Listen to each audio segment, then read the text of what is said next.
Let's go to the Wairarapa now, where a completely washed out bridge has been stopping people getting into and out of Martinborough in the south of the region. So the town's businesses have today been operating with skeleton crews. For those desperate to go in or out, they can take back roads, but that adds a lot of time to what is normally a 15-minute drive, roughly, to State Highway 2 in Featherston.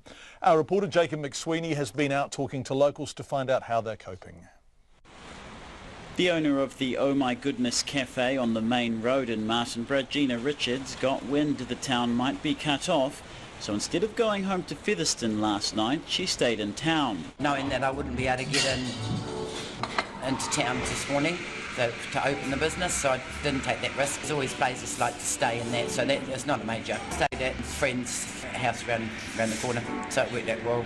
She says she's heard of disruptions everywhere. It's been horrific. Bridges have been closed, quite a bit of flooding. Fire brigade have been out, yesterday went out 8 times to various, like there was a house fire, also flooding, that people had to be moved out of their homes. Unlike her boss at the Oh My Goodness Cafe, barista Lara Wishart didn't manage to get into town from Masterton before it was cut off last night. Checked the roads about 5:30 and they decided to close the last road at 6, so I knew that I wouldn't make it.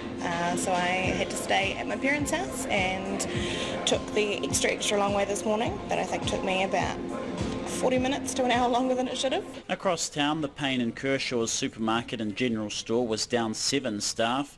That meant closing the general store side of the business and moving all staff to the supermarket to serve customers.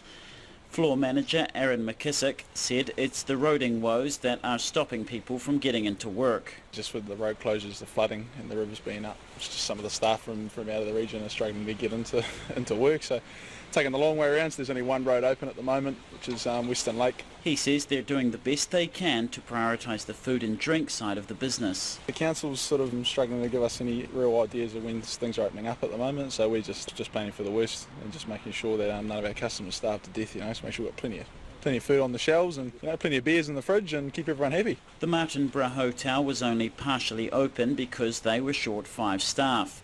The receptionist, Kathy Hutchison, says the restaurant will not open at all today, but they will be able to open the bar for pizza and snacks. We are having issues with staff. We're not able to open the restaurant tonight because our chef can't make it, and also the bar manager is trying to get in at the moment. So yeah, the only way in and out of town is the east-west access road, so it's quite a long detour. Davis Clark is a new resident of Martinborough, having escaped the congestion of Auckland. It's fantastic. Great community. And how are you finding the conditions? Look, these conditions are nothing that I'm not used to. I've experienced worse in Canada and America, so this isn't bad. It is what it is. You can't sweat the small stuff, so get on with it, don't you?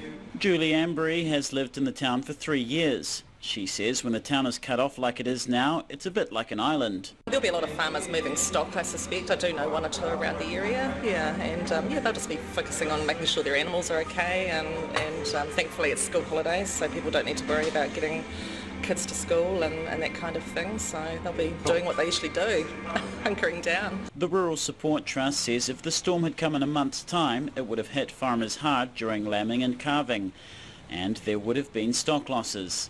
The Met Service says Wairarapa can expect showers to fade for the rest of the day, and tomorrow will be cold but clear. In Martinborough for Checkpoint, Jacob McSweeney, Tēnei.